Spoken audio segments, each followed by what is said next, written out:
മോഹൻലാലെ വിഷമിച്ചിരിക്കുകയായിരിക്കും. ഇത്രയൊന്നും ഇങ്ങനെ അവന്റെ നേരെ എന്താ അറിയില്ല. കാരണം ഈ പറഞ്ഞു കൊടുക്കുന്നത് ഇതുപോലത്തെ കൂട്ടുകാരന്മാരല്ലേ.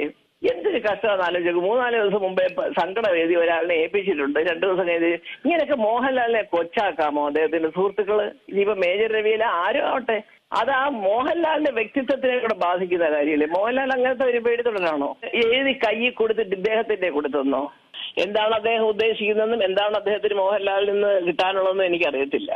അല്ലെങ്കിൽ പിന്നെ പടം കണ്ട് ഞങ്ങളോടൊക്കെ വന്ന് ഇറങ്ങി അയ്യോ ഇത് ഹിസ്റ്ററി ആവും മോനെ, ചരിത്ര നേട്ടമാണിത്, അങ്ങനെയാണ് ഇങ്ങനെയാണ് ഹോളിവുഡ് എന്നൊക്കെ പറഞ്ഞ് ഞങ്ങളെയൊക്കെ വലിയ കെട്ടിപ്പിടിച്ച് അയ്യോ എന്റെ പൊന്നി ചേച്ചി അമ്മയാ എന്നൊക്കെ പറഞ്ഞ് വിളിച്ചു പോയ ഒരാള് 2 ദിവസം കഴിഞ്ഞപ്പോൾ പൃഥ്വിരാജ് ചതിച്ച് ചെയ്തതാണെന്ന് പറയണമെങ്കിൽ ഇത്രയുള്ളോ ഇവരുടെയൊക്കെ വാക്കിന്റെ വില? ഇവരൊക്കെയാണോ ദേശം നോക്കുന്ന കമാൻഡോസ് ഒക്കെ പറയുന്നത്? ഈ മേജർ രവിയെ കാട്ടി വലിയ ഉദ്യോഗസ്ഥന്മാരൊക്കെ ഞങ്ങൾക്കുണ്ടെന്ന്. പക്ഷെ അദ്ദേഹത്തിന് തന്നെ അറിയാം കേണൽ റാങ്കിലുള്ളവരും അല്ലാത്തവരും ഇല്ലാത്തവരും എന്നും പറയണ്ട ഈശ്വര. ഞാനിന്നലെ പറഞ്ഞതാണ്, എന്തോ ഇതിനകത്ത് ദേശസ്നേഹമല്ല, ഇത് വ്യക്തി സ്നേഹം കൊണ്ടാണ് ഇങ്ങനെ പൃഥ്വിരാജിനെ ചീത്ത വിളിച്ചത്. സിനിമാ ഫീൽഡിൽ ശത്രുതയുണ്ട്. ഇതിപ്പോ ഇന്നും ഇന്നലെയും തുടങ്ങിയൊന്നും അല്ല. പൃഥ്വിരാജിനെ ഒറ്റപ്പെടുത്തി പ്രതിഷേധം പരസ്യമായി പറയാൻ കാര്യം മേജർ രവിയുടെ പോസ്റ്റാണ്. സത്യം പറഞ്ഞാൽ എനിക്കത് ഒട്ടും ഇഷ്ടപ്പെട്ടില്ല. എന്നാണ് പുള്ളി എഴുതിയത്, മോഹൻലാൽ കരഞ്ഞോണ്ടിരിക്കുന്നു, മാപ്പ് എഴുതി വെച്ചിട്ടുണ്ട്, 2 ദിവസം കഴിയുമ്പോൾ തരാം, പാവം അയ്യോ നിങ്ങളോട് മാപ്പ് പറയാൻ പോവുകയാണ് അദ്ദേഹം, പൃഥ്വിരാജ് അവരെല്ലാവരും കൂടെ ചതിച്ചതാണ്, അദ്ദേഹം അറിഞ്ഞില്ലെന്ന്. മോഹൻലാൽ അത് പറയുമോ? ആന്റണി പെരുമ്പാവൂർ അത് പറയുമോ? പറയില്ല. കാരണം ഈ സ്ക്രിപ്റ്റ് എന്ന് പറയുന്നത് 1-ാമത്തെ പേജിലെ 1-ാമത്തെ വാചകം മുതൽ ഒന്നിച്ചിരുന്ന് വായിച്ചവരാണ് അവരെല്ലാവരും. ഈ പടം സമയത്തിന് ഇറങ്ങാതിരിക്കാനുള്ള ശ്രമം ഉണ്ടായി. ഇറങ്ങിക്കഴിഞ്ഞാൽ പൃഥ്വിരാജിന് ഒരു വലിയ പേര് വരുമെന്നൊരു ശ്രമമുണ്ട്. ഞങ്ങളാരും ഇന്നേ വരെ ഒരു കാര്യസാധ്യത്തിന് വേണ്ടി ഒരു രാഷ്ട്രീയ പാർട്ടിയുടെ കുഴി പിടിക്കാൻ പോയിട്ടില്ല. പെരുന്നാളിന്റെ തലേ ദിവസം അയക്കുകയാണ് FB പോസ്റ്റ് കണ്ടു. അതായത് വേറൊന്നുമല്ല, അദ്ദേഹത്തിന് അറിയാം എനിക്കിത് കാണുമ്പോൾ ഒരു പ്രയാസം വരും, സുഹേട്ടന്റെ മക്കളെ കുറിച്ച് എന്തെങ്കിലും എഴുതി കഴിഞ്ഞാൽ വലിയ ചേച്ചിക്ക് ഒരു വിഷമം ഉണ്ടാവും എന്നറിയാം എന്നുള്ളൊരു മനസ്സാക്ഷിയുള്ളൊരു കലാകാരനാണ് മമ്മൂട്ടി. ഞാൻ ഒരു കാലത്ത് ഞാനത് മറക്കത്തില്ല. ഞാൻ പലപ്പോഴും പറഞ്ഞിട്ടുണ്ട്, നിങ്ങൾക്കറിയാം, പല ഇന്റർവ്യൂവിലും മമ്മൂട്ടിയുടെ ചില രീതികളെ കുറിച്ച്. കാരണം അത് അദ്ദേഹം മാത്രമാണ് ഇന്നലെ എനിക്ക് മെസ്സേജ് അയച്ചത് സിനിമാക്കാരുടെ കൂട്ടത്തിൽ നിന്ന്. അതിന്റെ എല്ലാ ഐക്കൺസും ഒക്കെ ചേർത്ത് അത്രയ്ക്കൊക്കെ എഴുതാനൊക്കത്തില്ല. പക്ഷേ എനിക്കത് കണ്ടപ്പോൾ എന്റെ കണ്ണ് നിറഞ്ഞു. പൃഥ്വിരാജിന് ഇതൊന്നും കേട്ടിട്ടൊരു സങ്കടം വരുന്ന ആളല്ല. അവന് എന്താണെന്നുള്ളത് സങ്കടം എന്ന് പറഞ്ഞാൽ അവൻ ഇതൊന്നും കാണിക്കാതെ എന്തൊക്കെയോ എഴുതി ചേർത്ത് എടുത്തതാന്ന് പറഞ്ഞ ധ്വനിയില് ആരൊക്കെയോ സംസാരിച്ചിട്ടുണ്ട്, മേജർ രവി അടക്കം. അത് കണ്ടില്ല, അങ്ങനെ ഒരു സീൻ കണ്ടില്ല എന്നൊക്കെ, അങ്ങനെയുള്ള നോണ. അതായത് പൃഥ്വിരാജ് സാക്ഷാൽ സുകുമാരന്റെ അതേ സ്വഭാവമാണ്.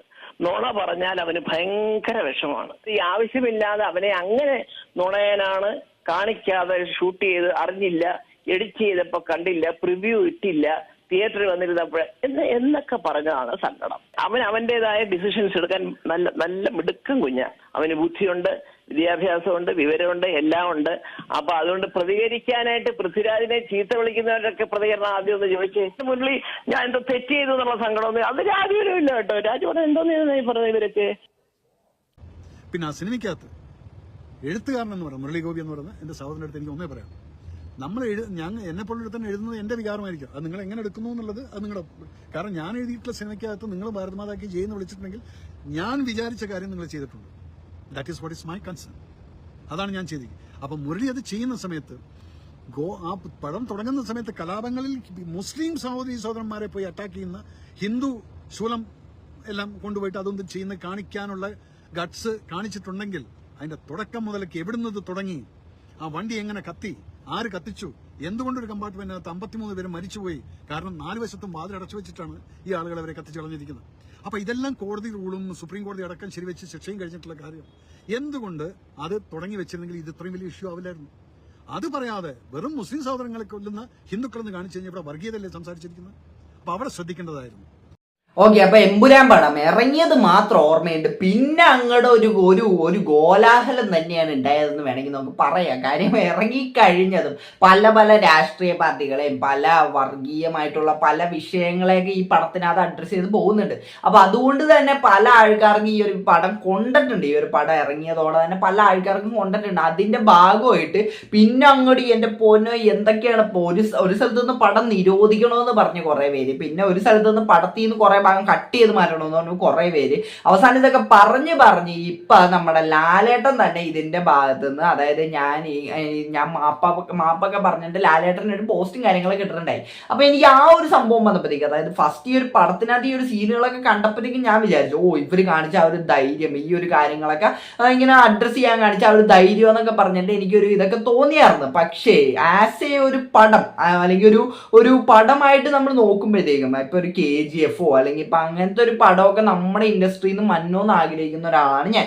അങ്ങനെയുള്ള ഒരാളെന്ന രീതിക്ക് നോക്കുമ്പോഴത്തേക്കും ഇതുപോലുള്ള സീനുകൾ അല്ലെങ്കിൽ ഇതുപോലെ ഇങ്ങനെ ഇത്രയും ഒരു പൊളിറ്റിക്കലി ഭയങ്കര വിഷയം ഉണ്ടാവുന്ന രീതിക്കുള്ള സീനുകൾ ആ ഒരു പടത്തിൽ നിന്ന് ഒഴിവാക്കാറുന്നു എന്നൊരു അഭിപ്രായമുള്ള ഒരാളാണ് ഞാൻ. കാര്യം എന്താണെന്ന് വെച്ച് കഴിഞ്ഞാൽ ഇതേപോലെ കുറെ സീനുകൾ ഉണ്ടെങ്കിൽ ആ ഒരു പടം ഒരിക്കലും ഒരു പാൻ ഇന്ത്യൻ ബേസിനകത്തേക്കൊക്കെ നോക്കുമ്പോഴത്തേക്ക് ഇപ്പൊ നമ്മുടെ ഇവിടെയൊക്കെ അത് അത്യാവശ്യം ഓടുമായിരിക്കും. പക്ഷെ നമ്മളിപ്പോ ഈ ഒരു ഇന്ത്യ മൊത്തത്തിലൊക്കെ നോക്കുമ്പോഴത്തേക്ക് അല്ലെങ്കിൽ നോർത്ത് സൈഡിനകത്തേക്കൊക്കെ നോക്കുമ്പോഴത്തേക്ക് അവിടെയൊക്കെ ഈ ഒരു പടത്തിനൊക്കെ അത് നമ്മളെല്ലാം നോക്കണമല്ല. നമ്മളൊരു പടം ഇറക്കുമ്പോഴത്തേക്കും ഈ ഒരു പടം എന്ന് പറയുന്നത് അത് ഇറക്കുന്ന ആൾക്കാരുടെ രാഷ്ട്രീയം പറയാനായിട്ടുള്ള ഒരു മീഡിയ ഒക്കെ ആയിട്ടാണ് നമുക്ക് വേണമെങ്കിൽ ഉപയോഗിക്കാം. പക്ഷെ അത് മാത്രമല്ലല്ല, എന്തൊക്കെ പറഞ്ഞാലും ഇപ്പൊ പൃഥ്വിരാജ് ആദ്യം ഈ പടത്തിനെ പറ്റി പ്രൊമോഷന്റെ സമയത്തൊക്കെ പറയുന്ന കേട്ടപ്പോഴത്തേക്ക് എനിക്ക് തോന്നിയതെന്ന് പറഞ്ഞാൽ ഇത് അവർക്കൊരു വലിയൊരു സിനിമയായിട്ട് ഇറക്കണം എന്നുള്ള ഒരു ആഗ്രഹം ഉണ്ടെന്നാണ് എനിക്ക് മനസ്സിലായത്. അപ്പൊ അങ്ങനെയുള്ള ഒരാൾക്കാരാണെങ്കിൽ അവരൊരിക്കലും ഇതേപോലുള്ള സീനുകളൊക്കെ വെച്ച് കഴിഞ്ഞാൽ അത് ഉറപ്പായിട്ട് ഒരു കാറ്റഗറിക്ക് അത് വിഷമവും, ഒരു കാറ്റഗറിക്ക് അത്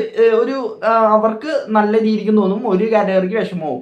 അപ്പൊ അങ്ങനെ വരുമ്പോഴത്തേക്ക് ഉറപ്പായിട്ട് അതിനൊരു മൊത്തത്തിലൊരു പോസിറ്റീവായിട്ട് എല്ലാവരും ഏറ്റെടുക്കുക. ലൂസിഫർ അങ്ങനെ ഒരു പടമായിരുന്നു, ഭൂരിഭാഗം പേരും ഏറ്റെടുത്തൊരു പടമായിരുന്നു ലൂസിഫർ എന്ന് പറഞ്ഞു കഴിഞ്ഞാൽ. പക്ഷെ നമ്മുടെ ഇപ്പൊ എമ്പുരാന്റെ കേസിനകത്തേക്ക് വരുമ്പോഴത്തേക്കും അത് ഒരു കൂട്ടം ആൾക്കാർക്ക് ഇഷ്ടപ്പെട്ടു, ഒരു കൂട്ടം ആൾക്കാർക്ക് ഇഷ്ടപ്പെട്ടില്ല. അങ്ങനത്തെ ഒരു രീതിക്കാണ് അതിന്റെ. പിന്നെ ഒരു ആവറേജ് റെസ്പോൺസ് ഒക്കെയാണ് മൊത്തത്തിൽ ഇതിന് വരുന്നത്. ഇപ്പൊ ഞാൻ ആ പടം കണ്ട ഒരാളാണ്. അപ്പൊ എനിക്കത് കണ്ടപ്പോഴത്തേക്കും തോന്നിയതെന്ന് പറഞ്ഞു കഴിഞ്ഞാൽ പടം കൊള്ളാം. ഇപ്പൊ ഫസ്റ്റ് ഹാഫ് ഒക്കെ അടിപൊളിയായിട്ടുണ്ടായി. പിന്നെ സെക്കൻഡ് ഹാഫ് ഒക്കെ എത്തിയപ്പോഴത്തേക്കും പടം ഒരു വേറൊരു, പക്ഷെ എടുത്തു പറയേണ്ട ഒരു സീനുണ്ട്, നമ്മുടെ കാട്ടിനകത്ത് ആ സീനുണ്ടല്ലോ, ആ ഒരു സീൻ അതൊരു ഒന്നൊന്നര സീനായി. അതായത് കുറെ നാള് കഴിഞ്ഞിട്ടാണ് നമ്മൾ ലാലേട്ടൻ അങ്ങനെ ഒരു സീനകത്തൊക്കെ കാണുന്ന. തൊണ്ടയൊക്കെ ഇപ്പോഴും ശരിയായിട്ടില്ല എന്ന് പറയാം ആ ഒരു സീൻ കഴിഞ്ഞിട്ട്. അമ്മാതിരി സീനായിരുന്നു. അപ്പൊ അത്രയും കിടില ഒരു സീനൊക്കെ അതിനകത്ത് ഉണ്ടായി. പക്ഷെ എന്നാലും നമ്മൾ നോക്കുമ്പോഴത്തേക്ക് ആ ഒരു പടം ടോട്ടലി നോക്കുമ്പോൾ അത് ഭയങ്കര ഗ്രാൻഡ് ആയിട്ടുള്ള പല സീനുകളും കാര്യങ്ങളൊക്കെ ഇതിനകത്തുണ്ട്. പക്ഷെ എന്തൊക്കെ പറഞ്ഞാലും പടം എനിക്കൊരു ആവറേജ് എബോ ആവറേജ് എന്നുള്ള ഒരു ഫീലിൽ മാത്രമേ എനിക്ക് വന്നുള്ളൂ. അത് ഞാൻ ഓപ്പൺ ആയിട്ട് തന്നെ പറയും. ഇപ്പൊ ആര് ചോദിച്ചാലും, കാര്യം ഞാൻ കാശ് കൊടുത്തിട്ട പടം കാരണം എനിക്ക് അഭിപ്രായം പറയാനായിട്ടുള്ള എല്ലാ സ്വാതന്ത്ര്യം ഉണ്ട്. അതുകൊണ്ട് തന്നെ ഞാൻ പറയും. അതിപ്പോ അടിയിൽ വന്ന് കുറെ പേര് നെഗറ്റീവ് പറഞ്ഞാലും എന്തൊക്കെ പറഞ്ഞാലും എനിക്ക് തോന്നിയതേ എനിക്ക് പറയാൻ പറ്റുള്ളൂ. ഇപ്പൊ ഞാൻ അത്രത്തോളം പ്രതീക്ഷിച്ചിരുന്നിട്ട് എമ്പുരാൻ കാണാൻ പോയ ഒരാളെന്നല്ല ഞാൻ മാത്രം ഉണ്ടാവുള്ളൂ മിക്കവാറും അങ്ങനെ. കാര്യം എനിക്ക് ഈ ഒരു പടം ഇറങ്ങുന്നതിന് മുന്നേ തന്നെ എനിക്ക് ഇതിന്റെ ഇറങ്ങിയ പല കാര്യങ്ങളൊക്കെ കണ്ടപ്പോൾ തന്നെ എനിക്ക് മനസ്സിലായിരുന്നു ഇതൊക്കെ ആയിരിക്കാം വരാൻ പോണത്. അപ്പൊ ഇത്രയും ഗ്രാൻഡ് സാധനങ്ങളൊക്കെ കാണിക്കുകയും പക്ഷെ അതിന് എത്രത്തോളം ഹൈ ഫാക്ടർ കൊടുക്കാൻ പറ്റുന്നുണ്ട് എന്നുള്ളതാണ് ഏറ്റവും വലിയൊരു കാര്യമായിട്ട് ഞാൻ കാണുന്നത്. പക്ഷെ ലൂസിഫർ എന്ന പടത്തിനകത്ത് ഇത്രയും ഗ്രാൻഡ് ആയിട്ടൊന്നും കാണിച്ചില്ലെങ്കിൽ തന്നെ അതിനകത്ത് കാണിക്കുന്ന ഓരോരോ കൃത്യമായ ഘട്ടങ്ങളിൽ അതിനകത്ത് ഹൈ ഫാക്ടർ കൊടുത്തിട്ടാണ് അത് പോയത്. അപ്പൊ അതുകൊണ്ട് തന്നെ നമുക്കത് കാണുമ്പോഴത്തേക്കും അത് ഇപ്പോഴും കണ്ടാലേ, ഇപ്പൊ അത് എത്ര പ്രാവശ്യം ലൂസിഫർ കണ്ടിട്ടുണ്ടെന്ന് എനിക്ക് അറിഞ്ഞില്ല. പക്ഷെ ഇപ്പൊ വെച്ചാലും ഞാൻ ഇരുന്ന് കാണും. കാര്യം എന്താണ്, അങ്ങനെയാണ് അവർ ആ പടം ഉണ്ടാക്കി വെച്ചേക്കുന്നത്. പക്ഷെ എമ്പുരാൻ ഇനി ഒന്നിൽ കൂടുതൽ വട്ടം എനിക്ക് കാണാൻ പറ്റുമെന്ന് എനിക്ക് തോന്നുന്നില്ല. കാര്യം എനിക്ക് അത്രത്തോളം ചിലപ്പോൾ പർട്ടിക്കുലർ ആയിട്ട് ഇപ്പൊ ഈ പറഞ്ഞ ഫൈറ്റും കാര്യങ്ങളും ഇപ്പൊ കാട്ടിനകത്തുള്ള ആ സീനൊക്കെ ഞാൻ എടുത്ത് കാണുമായിരിക്കും. പക്ഷെ അല്ലാണ്ട് എമ്പുരാൻ മൊത്തത്തിൽ എടുത്ത് കാണുമെന്ന് ചോദിച്ചു കഴിഞ്ഞാൽ ഞാൻ കാണൂല. കാര്യം എനിക്ക് അത് പടം ഒന്നിലധികം കാണാനുള്ളതായിട്ട് തോന്നിയിട്ടില്ല. പക്ഷെ എന്നാലും പറയാം, നമ്മുടെ മലയാളത്തിൽ നിന്ന് വന്നിട്ടുള്ളതിനകത്ത് അത്യാവശ്യം നല്ല ഗ്രാൻഡ് ആയിട്ട് ഇറക്കിയിരിക്കുന്ന ഒരു പടം തന്നെയാണ് എമ്പുരാൻ എന്ന് പറയുന്നത്. അതിനകത്തൊന്നും യാതൊരു സംശയമില്ല. പിന്നെ ഈ ഒരു അനാവശ്യ വിവാദങ്ങൾ ഇപ്പൊ ഉണ്ടായപ്പോ തന്നെ ഈ സിനിമയുടെ ടീമിന്റെ ഭാഗത്തുനിന്ന് വന്നതിനകത്താണ് എനിക്ക് ഇത്തിരി നിരാശയും കാര്യങ്ങളൊക്കെ ഉള്ള. കാര്യം അവരെന്തായാലും ആ ഒരു സീനുകളും കാര്യങ്ങളൊക്കെ സിനിമേനകത്ത് കാണിച്ചു കഴിഞ്ഞാൽ പിന്നെ കാണിച്ച് അവിടെ ഉറച്ചു നിൽക്കണം. അല്ലാണ്ട് അവര് പിന്നെ അതിന് മാപ്പും പറഞ്ഞിട്ട് വന്നിട്ട് ഇപ്പൊ കട്ട് ചെയ്യൂ എന്നൊക്കെ പറയുന്നതൊക്കെ അത് എവിടത്തെ ഏർപ്പാടാണ്. ആ ഒരു സിനിമയുടെ ആ ഒരു എല്ലാം കളയുന്ന രീതിയിലുള്ള പരിപാടിയാണ്. ഇപ്പൊ സെൻസർ ചെയ്യുക എന്നൊക്കെ പറഞ്ഞു കഴിഞ്ഞാൽ അത് അത്രയും ഇപ്പൊ സെൻസർ ബോർഡിന്റെ ഭാഗത്തു നിന്നാണ് ഇതേപോലെ വിഷയം വരുന്നതാണെങ്കിൽ പിന്നെയുണ്ട്. പക്ഷെ ഇത് അതൊന്നല്ല, ഇത് സിനിമയുടെ ടീമുകാർ തന്നെ അത് കട്ട് ചെയ്ത് കളയും എന്നൊക്കെ പറയുമ്പോൾ 25 ഡയലോഗോ അത്ര എന്താണ്ടൊക്കെ സിനിമയിൽ മ്യൂട്ട് ചെയ്ത് കളയും. പിന്നെ കുറെ സീനുകളൊക്കെ 3 മിനിറ്റ് ഒക്കെ കട്ട് ചെയ്ത് കളയുമെന്നൊക്കെ കേൾക്കുന്നുണ്ട്. അപ്പൊ ഇതിനകത്തൊക്കെ എത്രത്തോളം, പിന്നെ ഇപ്പൊ മല്ലിക സുകുമാരൻ പറഞ്ഞതൊക്കെ കേട്ടല്ലേ, അപ്പൊ അവർക്കൊക്കെ ഈ ഒരു മേജർ രവി ഇതിനിടയ്ക്ക് വന്നിട്ടൊരു സാധനം പറഞ്ഞായിരുന്നു. ആ ഒരു സാധനത്തിലേക്ക് മല്ലിക സുകുമാരൻ നല്ല രീതിക്ക് കൊടുത്തു വിടുന്നുണ്ട്. ഒരു മേജർ രവിനോട് ആരാണ് പറഞ്ഞത്, അതായത് മോഹൻലാൽ പടം കണ്ടിട്ടില്ല, ഇനി മേജർ രവിനോട് പറഞ്ഞു എന്ന് തന്നെ ഇരിക്കട്ടെ, പറഞ്ഞെങ്കിൽ തന്നെ ഇങ്ങേരോട് ആരാ പറയട്ടെ, അത് വന്നിട്ട് പബ്ലിക്കിനോട് പറയണേ, നിങ്ങൾ പടം കണ്ടിട്ടുണ്ടോ, പടം കണ്ടിട്ടില്ലേ, മോഹൻലാൽ പടം കണ്ടിട്ടുണ്ട്. മോഹൻലാൽ പറഞ്ഞ്, അതായത് ലാലേട്ടൻ പറഞ്ഞ് പടം കണ്ടിട്ടുണ്ട് പുള്ളി എന്ന് പുള്ളി ഇതിന്റെ ട്രെയിലർ ലോഞ്ചിന്റെ സമയത്ത് പറഞ്ഞതാണ്. പക്ഷെ അന്ന് പറഞ്ഞ ആ ഒരു ഡയലോഗിനെ തന്നെ അന്ന് പുള്ളി കണ്ടു എന്ന് പറഞ്ഞ് ഇപ്പൊ മേജർ രവി വന്നിട്ട് കണ്ടില്ല എന്നും പറയണേ. ലാലേട്ടനേക്കാൾ ഉറപ്പ് മേജർ രവിക്കാണെന്ന് തോന്നുന്നു. കാര്യം അമ്മാതിരി ഇതൊക്കെ ആയിട്ടാണ് പുള്ളിക്കാരൻ പറഞ്ഞുകൊണ്ടിരിക്കുന്നത്. അപ്പൊ എനിക്ക് എത്രയാണ് ഈ ഒരു വിവാദങ്ങളെയൊക്കെ പറ്റി പറയാനുള്ള, ഇപ്പൊ വിവാദങ്ങളൊക്കെ അതൊരു അനാവശ്യ കാര്യമായിട്ട് ഇവരത് മൈൻഡ് ചെയ്യാണ്ട് വിട്ട് കഴിഞ്ഞാൽ തീരാവുന്ന പ്രശ്നമുള്ളൂ. ഇത് കാര്യം ഇവര് പറയുന്നവർ അവിടെ കിടന്ന് പറഞ്ഞിട്ട് തന്നെ ഇരിക്കും. നമ്മളിപ്പോ ഞാൻ ഈ ഒരു വീഡിയോ ചെയ്യുന്നത്, അപ്പൊ എന്റെ ഇടയിൽ ചിലപ്പോൾ കുറെ നെഗറ്റീവ് വന്നേക്കും. ആ ഒരു നെഗറ്റീവ് ഒക്കെ കണ്ടിട്ട് ഞാൻ ചിലപ്പോൾ നാളെ തുടങ്ങി വീഡിയോ ഇടാണ്ടിരുന്ന അത് എനിക്ക് അങ്ങനെ നമ്മൾ എല്ലാവരെയും ബോധിപ്പിച്ചുകൊണ്ട് നമുക്ക് ഒരിക്കലും എവിടെയും ജീവിക്കാൻ പറ്റില്ല. അപ്പൊ ആ ഒരു സംഭവം നോക്കിയാൽ മതി. അതേപോലെ തന്നെയാണ് ഇപ്പൊ ഈ ഒരു സിനിമ ഇറങ്ങിയപ്പോഴത്തേക്ക് അതിനകത്ത് വരുന്ന നെഗറ്റീവും കാര്യങ്ങളൊക്കെ അത് വരും പോവും. അത് നമ്മൾ അങ്ങനെ നോക്കിയാൽ കണ്ടാൽ മതി. അല്ലാണ്ട് നമ്മൾ അതിനകത്ത് കൂടുതൽ അതിനകത്തേക്ക് ഇൻവോൾവ് ആയി നമ്മൾ ഇത്രയും പേര് നെഗറ്റീവ് പറഞ്ഞു അപ്പൊ അതുകൊണ്ട് ഇന്ന സീനുകളെ കട്ട് ചെയ്ത് കളഞ്ഞേക്കാം എന്നൊക്കെ തീരുമാനിക്കാൻ നിന്ന് കഴിഞ്ഞാൽ പിന്നെ പടം ഇറക്കാണ്ടിരിക്കാന്ന് മാത്രമേ എനിക്ക് പറയാനുള്ളൂ. എനിക്ക് അത്രയാണ് ഇതിനെപ്പറ്റി പറയാനുള്ളത്. അപ്പൊ എമ്പുരാൻ ഇപ്പൊ എന്തായാലും നല്ല സക്സസ് ആക്കിയിട്ട് ഓടുന്നുണ്ട്. അപ്പൊ അങ്ങനെ തന്നെ ഓടട്ടെ എന്ന് പറഞ്ഞുകൊണ്ട് ഞാൻ ഈ വീഡിയോയുടെ നിർത്തണം. അപ്പൊ എന്താണ് നിങ്ങൾക്ക് ഇതിനെപ്പറ്റി പറയാനുള്ളത് എല്ലാം വീഡിയോയുടെ കമന്റ് ഇട്ടാൽ വീഡിയോ ഇഷ്ടപ്പെട്ടല്ല സബ്സ്ക്രൈബ് ചെയ്യാൻ പിള്ളേർക്ക് അടുത്ത വീഡിയോ കാണുന്നവരേക്ക്